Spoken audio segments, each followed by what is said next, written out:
नमस्कार. महाराष्ट्रातल्या सर्व मतदार बंधू भगिनींचं प्रथमतः मी आभार व्यक्त करतो आणि त्यामध्ये विशेष करून माझ्या OBC, VJNT, SC ST, minority, SBC प्रवर्गातल्या सर्व बांधवांचं मी विशेष करून आभार मानतो. कारण निवडणुकीच्या अगोदर वेळोवेळी या महाराष्ट्रामधल्या ओबीसींना मी आव्हान केलेलं होतं की जिथं आम्ही उमेदवार दिलेले आहेत ओबीसींचे त्या उमेदवारांव्यतिरिक्त उर्वरित ठिकाणी तुम्ही या महाराष्ट्रामध्ये महायुतीला मतदान करावं असं मी अनेक प्रेसमधून या महाराष्ट्रातल्या वेगवेगळ्या शहरामध्ये या महाराष्ट्रातल्या लोकांना सांगितलेलं होतं आणि त्याचा परिणाम या महाराष्ट्रामध्ये एक चांगल्या पद्धतीनं ओबीसी, व्हीजेएनटी, एसबीसी म्हणजे व्यवस्थेमधल्या सर्व लोकांनी एकत्रित येऊन भरभरून मतदान केलेलं आहे. त्या सर्व ओबीसी बांधवांचं, त्या सर्व एससी एसटी प्रवर्गातल्या बांधवांचं मी विशेष आभार व्यक्त करण्यासाठी आज मी प्रेस घेतलेली आहे. आणि खरं तर ही आपली एक पायरी किंवा एक लढा आपण यशस्वी केलेला आहे, परंतु खरी लढाई आता इथून पुढे आपल्याला लढायची आहे. कारण आता जो कोणी मुख्यमंत्री या महाराष्ट्राचा होईल त्यांच्यासमोर आपली एक मागणी असेल की पंचायत राजचं आरक्षण ओबीसींचं कधी सस्टेन होणार आहे, न्यायालय त्याच्यावरती कधी सुनावण्या घेणार आहे आणि त्या सुनावण्या घेण्यासाठी शासन प्रयत्न करणार आहे का, आणि पंचायत राजच्या निवडणुका कधी होणार आहेत, हे मोठं आंदोलन या महाराष्ट्रामध्ये आपल्याला उभं करायचं आहे. आणि पंचायत राजच्या निवडणुका घेण्यासाठी नवीन येणाऱ्या मुख्यमंत्र्यावरती आपल्याला खूप मोठा दबाव या महाराष्ट्रामध्ये निर्माण करायचा आहे आणि ही चळवळ आपल्याला लढायची आहे. म्हणजे पुढे आपल्याला ओबीसीचे अनेक प्रश्न आहेत, जे प्रश्न जेन्युइन आहेत, जे प्रश्न सामाजिक न्यायाचे आहेत. कुणीतरी प्रेस घेतली म्हणून मी प्रेस घ्यावी, खरं तर कंटाळा आलाय कुणाच्या तरी प्रेसला उत्तर देण्यासाठी प्रेस घ्यावी. कारण पुढचा माणूस तेवढ्या ताकदीचा पाहिजे, तयारीचा पाहिजे, त्याचं ज्ञान तेवढं पाहिजे. परंतु एक बावळट माणूस उठसूट उठतो आणि दिवसभरामध्ये 3-4 वेळा भूमिका बदलतो आणि या भूमिका बदलत असताना खोट्या माहितीच्या आधारे महाराष्ट्राला आणि विशेष करून माझ्या मराठा बांधवांच्या तरुणांच्या डोक्यामध्ये काही वेगळी माहिती पसरवून या महाराष्ट्रामध्ये सामाजिक तेढ निर्माण करतो. म्हणून वेळोवेळी महाराष्ट्रामध्ये आम्ही त्यांच्या प्रश्नांना उत्तर देण्याचा प्रयत्न केला, परंतु जरांगे नावाच्या माणसाच्या प्रश्नाला उत्तर देण्यासाठी किंवा उत्तर देण्याचा कंटाळा आलाय. महाराष्ट्रातल्या सगळ्या सुज्ञ मतदारांनी जो निर्णय घ्यायचा तो घेतलेला आहे. हाच जरांगे निवडणुकीच्या अगोदर म्हणत होता की 130 जागावरती बिमोड करायचा आहे, नायनाट करायचा आहे, सुपडा साफ करायचा आहे. मराठ्यानो आता तयारीत राहा, भुजबळांना पाडायचं आहे. भुजबळांचं काय नाव घेतलं की याची जहागिरी आहे का. येवल्यामध्ये सकाळपासून संध्याकाळपर्यंत 40-41 मिटिंगा घेणारा हा जरांगे म्हणला परळीमध्ये धनंजय मुंडे असं सुद्धा बोलला नाही हा, तर धन्या म्हणला, धन्याला पाडायचंय, कळमनुरीमध्ये पाडायचंय म्हणला, परत गंगाखेडला पाडायचंय म्हणला, जतमध्ये पाडायचंय म्हणला. अशा अनेक मतदारसंघ आहेत की या लोकांना आपल्याला पाडायचं आहे. हा मेसेज या माणसानं महाराष्ट्रामध्ये दिला. पण याच जरांगेला माझं सांगणं आहे की तू जिथं जिथं मेसेज दिलास तिथं तिथं विक्रमी मतानं ही माणसं निवडून आलेली आहेत. त्यामुळं ही मला वाटते जरांगेच्या नावानं ही मी अगदी शेवटची प्रेस घेईन. इथून पुढे ओबीसीचे अनेक प्रश्न आहेत. ओबीसीची जातनिहाय जनगणना आहे, ओबीसीना सामाजिक न्याय मिळणं आहे, ओबीसीना बजेटरी तरतूद मिळणं आहे, ओबीसीच्या मुलांच्या वसतिगृहाचा प्रश्न आहे, महायुतीचे प्रश्न सुटावेत म्हणून अनेक प्रश्न आहेत, पदोन्नतीचा प्रश्न आहे, दलित बांधवांचे प्रश्न आहेत. एक व्यापक स्वरूपाचा लढा या महाराष्ट्रामध्ये आम्ही उभा करत आहोत आणि आता येऊ घातलेल्या मुख्यमंत्र्यांना किंवा शासनाला आम्ही शुभेच्छा व्यक्त करतो. कारण आम्ही आमची भूमिका पार पाडलेली आहे. आता उत्तरदायित्व किंवा एक इथल्या सर्व जनतेला अपिलिंग सरकार, आणि आम्ही असं म्हणत नाही की आमचेच प्रश्न सोडवा. या महाराष्ट्रामधल्या तमाम 12-13 करोड जनतेच्या दायित्वाची शपथ इथला मुख्यमंत्री घेणार आहे आणि या 12-13 करोड जनतेचे प्रश्न या मुख्यमंत्र्यांनी सोडवावेत अशी आमची अपेक्षा आहे. विजन सक्सेस झालं, एक पायरी आमची सक्सेस झालेली आहे. कारण ओबीसीच्या समोर समर्थ पर्याय, समर्थ पक्ष किंवा समर्थ उमेदवार आमच्याकडे समर्थ पर्याय देऊ शकलो नाही. त्यामुळे आम्ही जे काही 8-9 उमेदवार उभे केलेले होते आणि मी ज्यांच्या ज्यांच्या सभा घेतल्या त्यांना भरभरून मतं दिलेले आहेत, त्याची लिस्ट मी तुमच्यासमोर वाचू शकतो.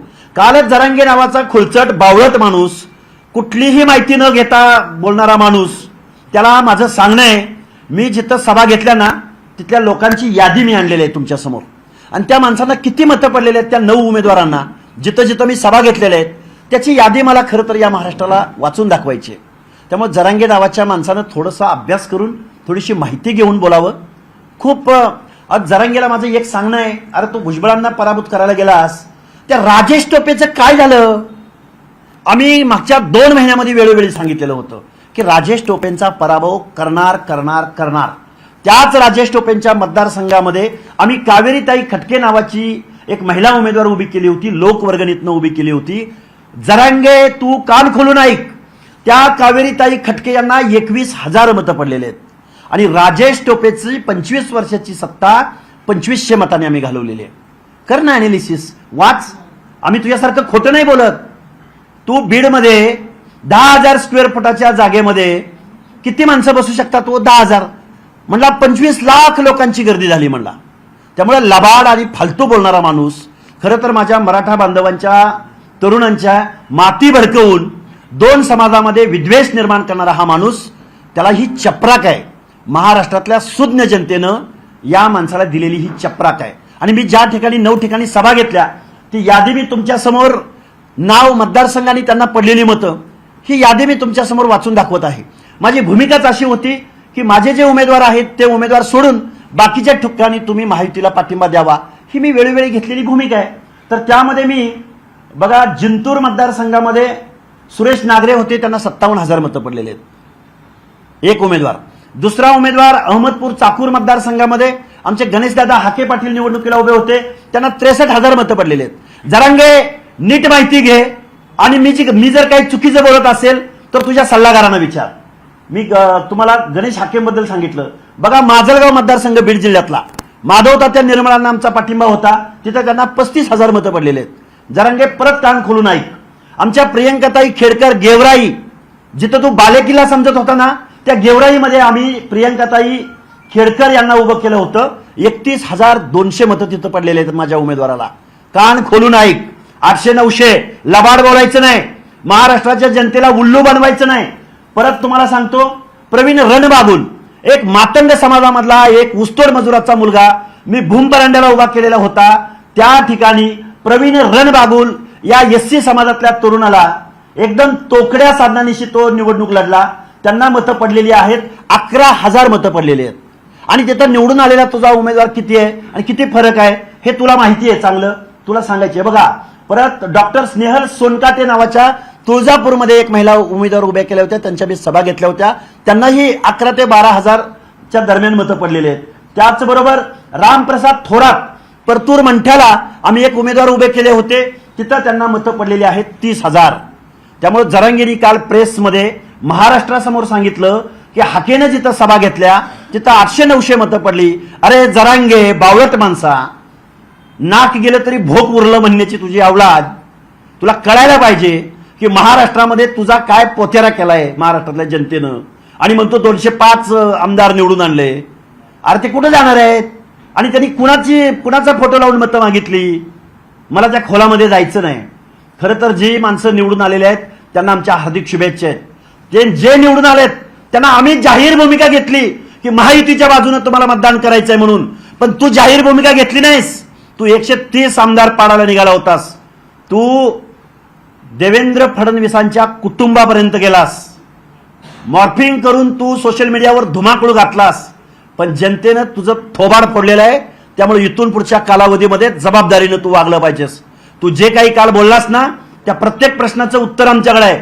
पण आम्ही, महाराष्ट्र ही छत्रपती शिवरायांची रयत आहे, आणि तू ज्या ज्या माणसांना पराभूत करायला गेला होतास, ओबीसीच्या माणसांनी एकदम चांगल्या पद्धतीचा निर्णय या महाराष्ट्रात घेतलेला आहे. आम्ही महाराष्ट्रातल्या ओबीसीची भूमिका घेणाऱ्या आणि ओबीसीला जवळचा वाटणाऱ्या पक्षाची आम्ही माणसं आहोत.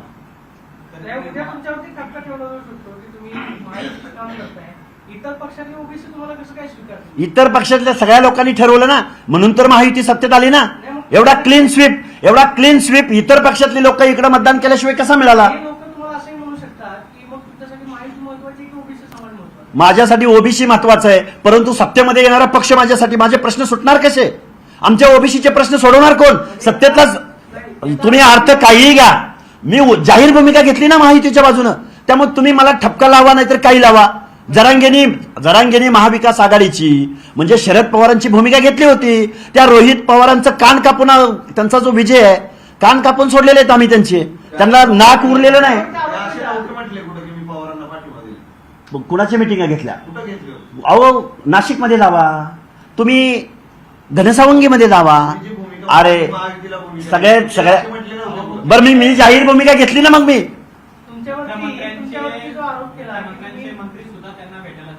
सगळे जात होते. आमचा रोष असा होता की जर सर्वपक्षीय लोक जर जरांगेंना भेटायला जात असतील तर ते ओबीसीला एवढं इग्नोर का करत होते? आम्ही ठाम भूमिका घेतली ना. तुम्ही आरोप लावू नका, मी सांगतोय ना की आम्ही महायुतीला मतदान करा म्हणून सांगितलं होतं. तुम्ही कुणाचाही आरोप करा, कुणाचाही करा. अरे मी महायुतीला पाठिंबा दिलाच होता ना. मी ओबीसी मी सगळ्यांना दिला होता असंही सांगेल. एकनाथ शिंदेना त्यांनी 10% एससीबीसीचा आरक्षणाचा निर्णय घेतला होता, तो जरांगेंना मान्य नव्हता. तो ओबीसी मधून आरक्षण मागत होता. त्यामुळे आम्ही महायुती म्हटलेलं आहे, आम्ही एकट्या भाजपला म्हटलेलं नाही. निवडणुकापूर्वी तुम्ही जरांगेंनी महाविकास आघाडीची सुपारी घेतली नाही, मग आज तुम्ही महायुतीची सुपारी घेतली? हो, ओबीसीच्या प्रश्नासाठी घेतली मी. कारण जर शरद पवार निवडणूक जिंकले असते, महाविकास आघाडी जिंकली असती, ज्यात 8 खासदारांनी लेखी पत्र जरांगेला दिली, जो सोनवणे बाप्पा म्हणला की मी जरांगेमुळे निवडून आलो, तर मी महायुतीला पाठिंबा दिला तर प्रॉब्लेम काय आहे तुमचा? कुणाचा प्रॉब्लेम असायचं काय कारण आहे? ज्या बाप्पा सोनवणेंनी सांगितलं की मी जरांगेमुळे निवडून आलो ते तुम्हाला चालतं, मग मी महायुतीची बाजू घेतली तर तुम्हाला अडचण यायचा काय प्रश्न आहे? त्या बीड जिल्ह्यामध्ये 6च्या 6 आमदार निवडून आणण्याची भाषा ज्या बाप्पा सोनवणेंची होती, तिथं 6च्या 6 उमेदवार महायुतीचे निवडून आलेले आहेत. आम्ही घेतली ना भूमिका. ओबीसीचे बघा, ओबीसीचे मी माधव हा जो प्रयोग होता या महाराष्ट्रामध्ये, माधव बरोबर ओबीसी सुद्धा एकवटला. माळी 7 आले, धनगर 7 आले, वंजारी 7 आले, बंजारा 3 आले, कासार 1 आला. अजून आमच्याकडे काही यादी नावं येतील. म्हणजे आम्ही तेली लिंगायत 7 जण आले. अरे ज्या धनगर समाजाचा एकच माणूस महाराष्ट्राच्या विधानसभेमध्ये निवडून जात होता त्याची संख्या आम्ही 7 वर नेलेली आहे. आणि जरांगे पश्चिम महाराष्ट्रामध्ये जे ओबीसी कार्ड चाललंय ते रिझल्ट ओरिएंटेड आहे. आम्हाला मराठवाड्यामध्ये आम्ही निर्णायक मतं घेतलेली आहेत. 800, 900 नव्हे, 30,000, 40,000, 50,000, 60,000, 63,000. त्यामुळे तू खोटं बोलायचं पहिलं बंद कर. 205 आमदार कुठं आले? 205 आमदार सांगावं आकडा त्यांनी. महाराष्ट्रासमोर खोटं बोलायचं नाही. हा इलेक्ट्रॉनिक मीडिया आहे, निवडणूक आयोगाच्या वेबसाईट आहेत, त्यामुळे खोटा नेरेट पसरवायचा नाही. या महाराष्ट्रामध्ये 18 पगड जाती राहतात, इथं ओबीसी सुद्धा राहतात, त्यांना सुद्धा मताचा अधिकार आहे, ते सुद्धा निकाल फिरवू शकतात. हे तुम्ही वास्तव मान्य केलं पाहिजे, हे सांगण्यासाठी ही पत्रकार परिषद आहे. सरकारनं काही करो, सरकारला लाडकी बहीण, पण ओबीसीचा आमच्या वाड्या वस्त्यांचं मतदान करावं, संशोधन करावं, अनालिसिस करावं. धनगरांच्या वाड्यावरती, लमाणांच्या तांड्यावरती, बंजारा तांड्यावरती, वंजारांच्या वाड्या वस्त्यावरचं मतदान काढावं आणि अनालिसिस करावं. बरं सत्ताधारी ठीक आहे, सत्ताधारी वर्गाला आमचं नसेल वाटलं, पण जे पराभूत झालेले, ज्यांचं नाक सुद्धा शिल्लक नाही, त्यांनी तरी अनालिसिस करावं की ओबीसीनी कुणाला मतदान केलं.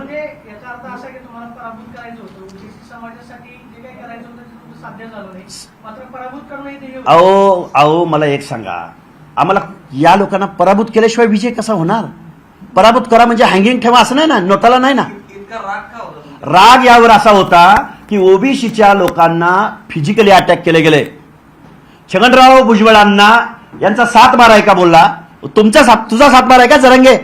तू काय मराठा समाजाला काय तू काय गादी तयार केलीस का?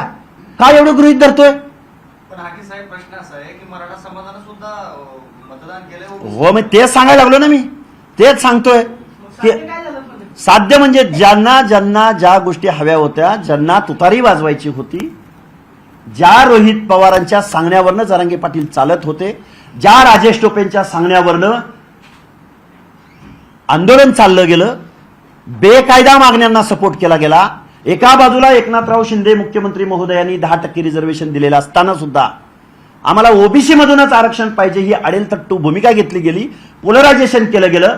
आणि महाविकास आघाडीची पोळी लोकसभा निवडणुकीत शेकली गेली. हे आम्हाला बदलायचं होतं. कारण हे बघा, आमचं पण आंदोलन होतं की नाही.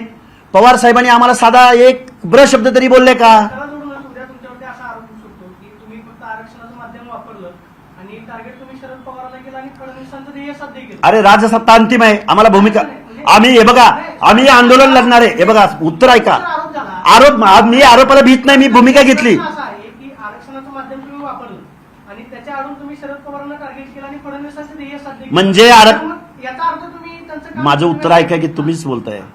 म्हणजे आरक्षण लढणाऱ्या आंदोलकांनी भूमिका घ्यायची नाही असं म्हणायचं का? आणि आम्ही भूमिका घेतल्यावर तुम्ही आम्हाला याचे त्याचे असं म्हणताय का? आम्हाला नको असलेलं सरकार पाडा असं म्हणणं चुकीचं आहे का? पृथ्वीराज बाबा चव्हाण अंतर्वली सराटीला जाऊन भेटतात, पण ओबीसीच्या आंदोलनाबद्दल शब्द बोलत नाहीत. का ओबीसीनी काँग्रेसला मतदान करावं? माधव नेहमी भाजपच्या मागे राहिला हे मान्य आहे, पण गावगाड्यातला छोटा मायक्रो ओबीसी का आज काँग्रेसपासून लांब गेला? याचा अनालिसिस राहुल गांधी करणार आहेत का? एका बाजूला राहुल गांधी म्हणले ओबीसीला न्याय मिळाला पाहिजे, ओबीसीचे कास्ट वाईज सेन्सस झाला पाहिजे. तेच पृथ्वीराज बाबा चव्हाण जरांगेला जाऊन भेटले, जरांगेच्या मताची काळजी यांना होती. गावगाड्यातल्या 50% ओबीसीची काळजी तुम्हाला नव्हती?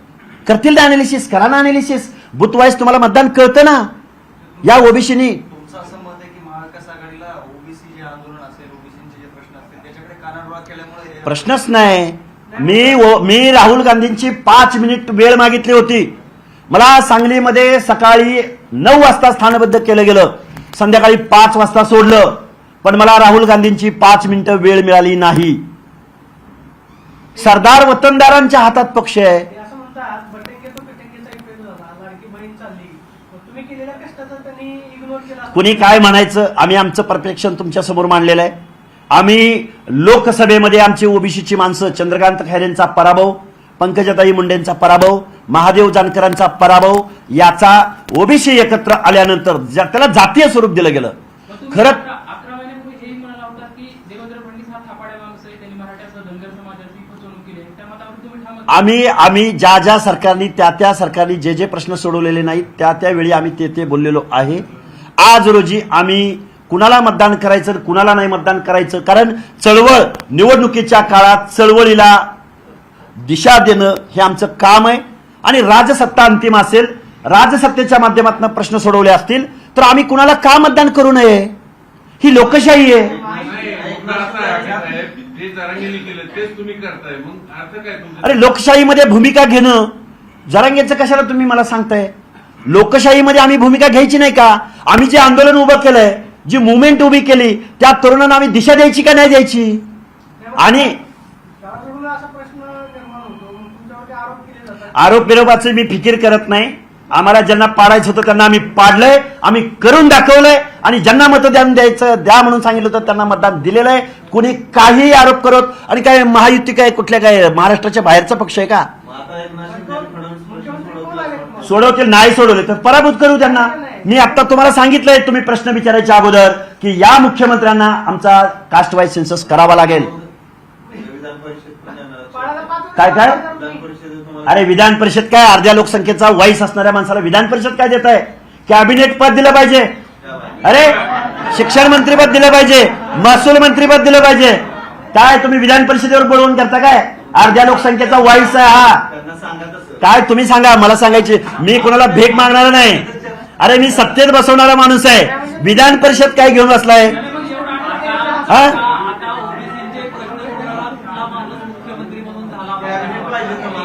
हे बघा, महाराष्ट्रात सत्ता बदलण्याचं काम आम्ही केलेलं आहे.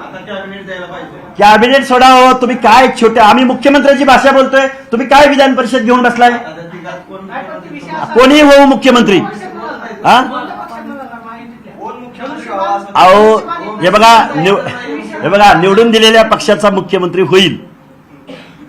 तुम्हाला विधान परिषदेवर जायचं म्हटलं तर कुठल्या पक्षात जाणार? महायुतीमध्ये अजित पवारांशी तुमचं पटत नाही, तुम्ही शरद पवारांना टार्गेट अहो, करता. एकनाथ शिंदे ते हे बघा, जर तर ऐका लक्ष्मण हाके, हे बघा त्यावेळी मी प्रेस घेईन मी कुठल्या पक्षातून जाणार आहे.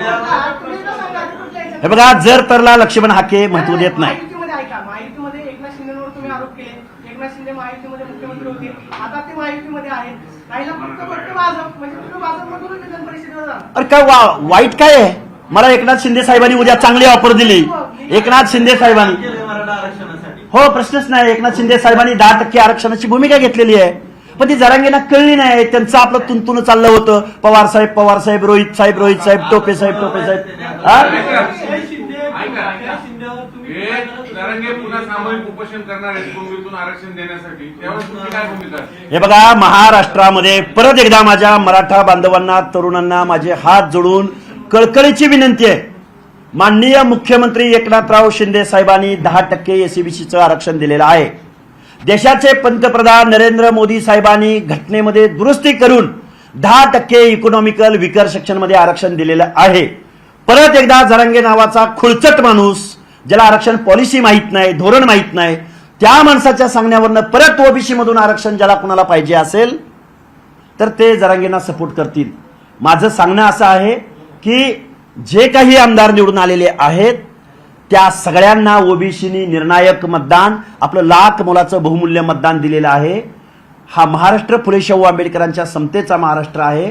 सगळ्यांच्या हिताचं धोरण, सगळ्यांच्या हिताचं आंदोलन उभं राहत असेल तर त्याला जनतेनं सपोर्ट करावा.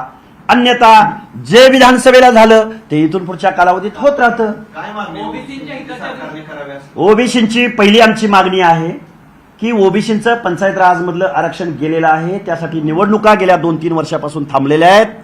पहिल्यांदा कोर्टासमोर या शासनानं, नव्या मुख्यमंत्र्यांनी पहिल्यांदा न्यायालयासमोर जाऊन हिअरिंग घेण्यासाठी विनंती करावी.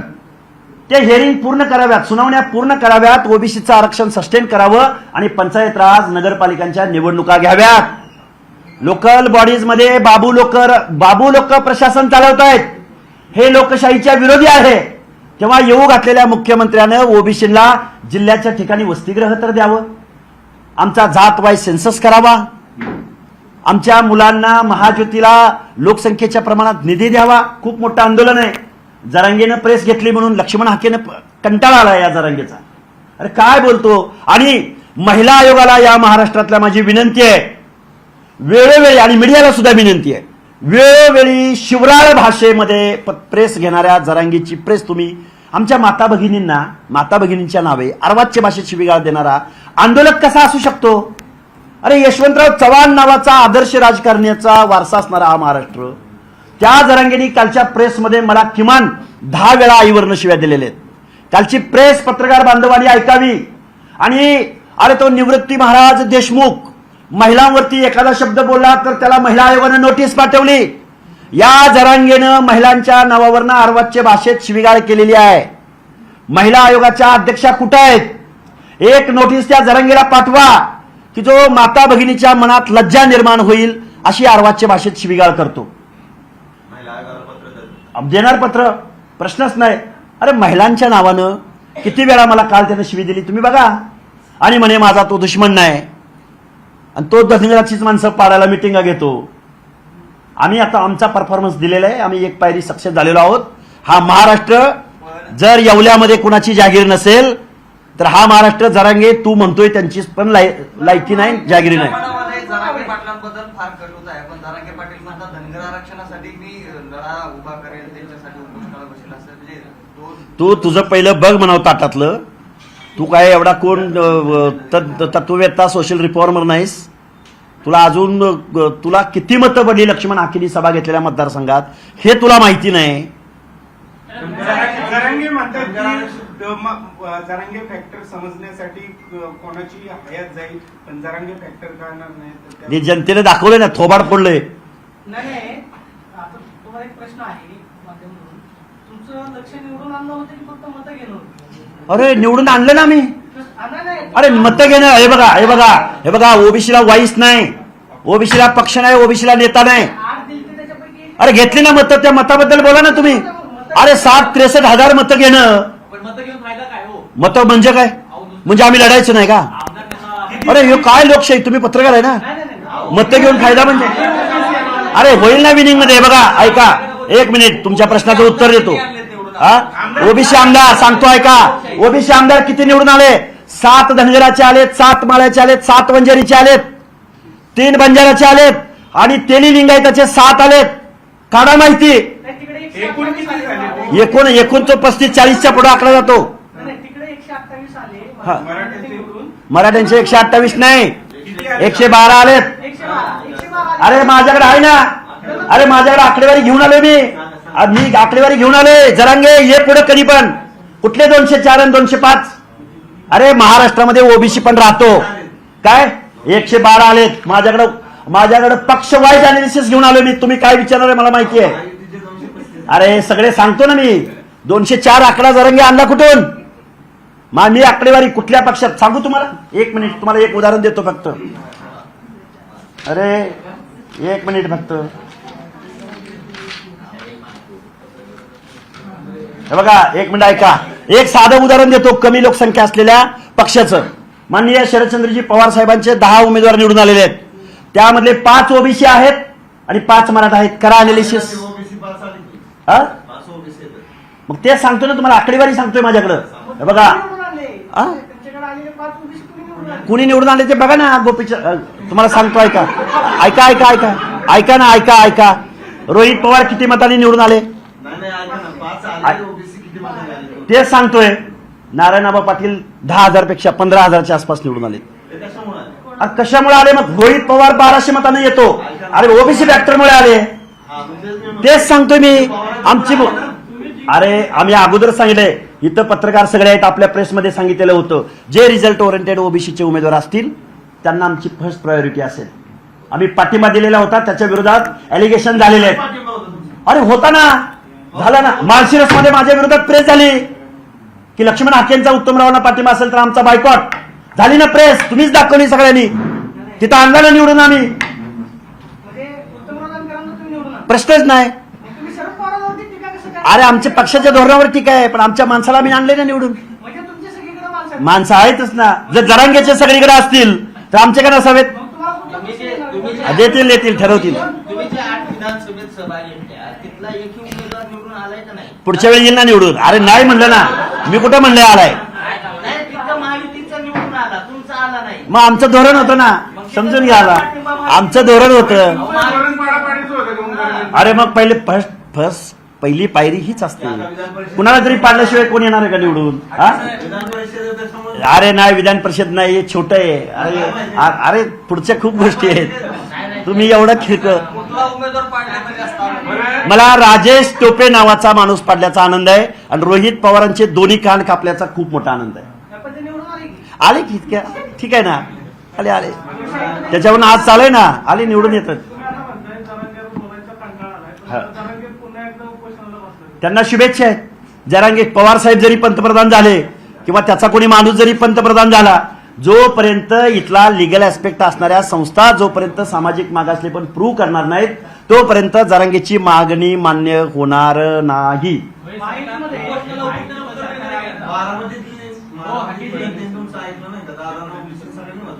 ये अंदर की बात है. अरे हमारे अंदर की बात है. तिथं आमचा माणूसच नव्हता तर ऐकायचा प्रश्न काय? दादा आमचा दिले ना, आम्ही आणलंय निवडून. माहितीतच आहेत ना दादा का राष्ट्रवादी दिले. हे निकाल लागल्यानंतर तुम्ही म्हणता की तुमचा करिश्मा सगळा चाललेला आहे, तर महायुतीच्या प्रमुख नेत्यांनी तुम्हाला फोन करून अभिनंदन वगैरे काय केलं? मला जवळजवळ 2-3 डझन आमदारांचे आहेत फोन. प्रमुख नेत्यांचे पण झालेले आहेत फोन. आता नाव छगन भुजबळांचा कोणाला सगळ्यांचे फोन आलेले आहेत. मी केलेलं आहे त्यांच्या अभिनंदनाला. नाही भेटायची काय आवश्यकता नाही. मी ओबीसी मुख्यमंत्री पदासाठी आहे. काय तुम्हाला आनंद होईल? आनंद काय, जो निवडतील त्याला त्याचा आनंद आहे. कारण आम्ही आमचं काम केलेलं आहे. आता निवडायचं काम त्यांचे पक्ष करू. काय कोणीही हो, मी आम्ही निवडून द्यायचं काम केलंय. जो कोणी मुख्यमंत्री होईल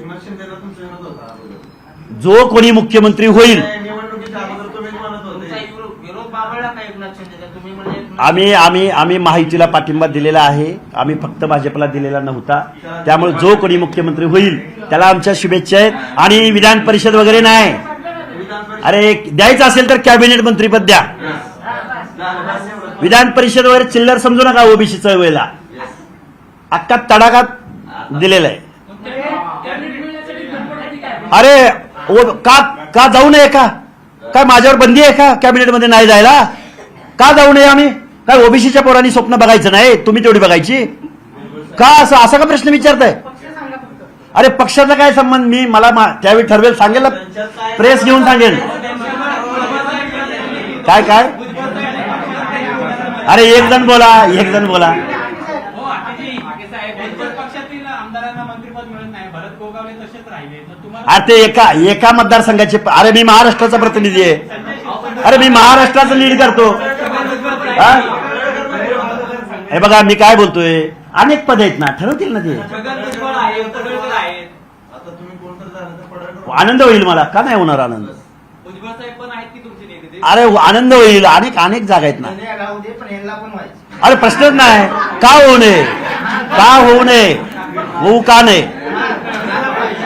होऊ का नाही? चला धन्यवाद, थँक्यू.